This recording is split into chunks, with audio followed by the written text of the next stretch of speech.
Hello my dear student, my friends. नमस्कार विद्यार्थी मित्रांनो. परीक्षा एकदम जवळ आली आहे. परीक्षा जवळ आली की प्रेशर वाढतं. पण माझे विद्यार्थी कधीच प्रेशर घेत नाही, कारण ते दिवसाची सुरुवात आराखड्याने म्हणजे नियोजन करतात आणि दिवसाचा शेवट हे आढावाने म्हणजे मूल्यमापन करून करतात. विद्यार्थी मित्रांनो, तुम्ही दिवसाचा किती वेळ अभ्यास केला हे महत्वाचं नाही.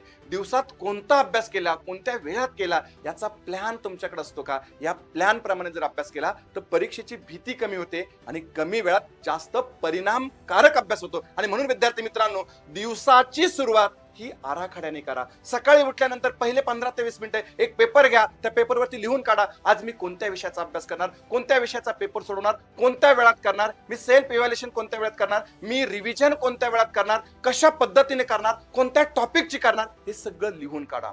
हे सगळं करत असताना दिवसाचा शेवट आढावा घेऊन करा. मी जो सकाळी प्लॅन केला होता त्या प्लॅन प्रमाणे मी अभ्यास केला का, त्या प्लॅन प्रमाणे माझा अभ्यास झाला का, माझ्या चुका कोणत्या झाला, आणि जर तुम्ही प्लॅन फॉलो केला नसेल तर कशाच्या चुकांमुळे किंवा कोणत्या अडथळ्यांमुळे तो प्लॅन माझा सक्सेस झाला नाही याचा जाब स्वतःला विचारा. आणि जर तो प्लॅन सक्सेस होत असेल तर स्वतःला शाबासकी द्या. यस, मी करू शकतो, हा आत्मविश्वास तुमच्यात निर्माण होतो. आणि म्हणून विद्यार्थी मित्रांनो, जर कमी वेळात जास्त अभ्यास तुम्हाला या कालावधीमध्ये करायचा असेल तर आराखडा ते आढावा म्हणजे नियोजन ते मूल्यमापन हा फॉर्म्युला वापरा व मस्त सशक्त अभ्यास करा. तुम्हाला सगळ्यांना शुभेच्छा तर आहेच, पण यशस्वी भव, विजयी भव.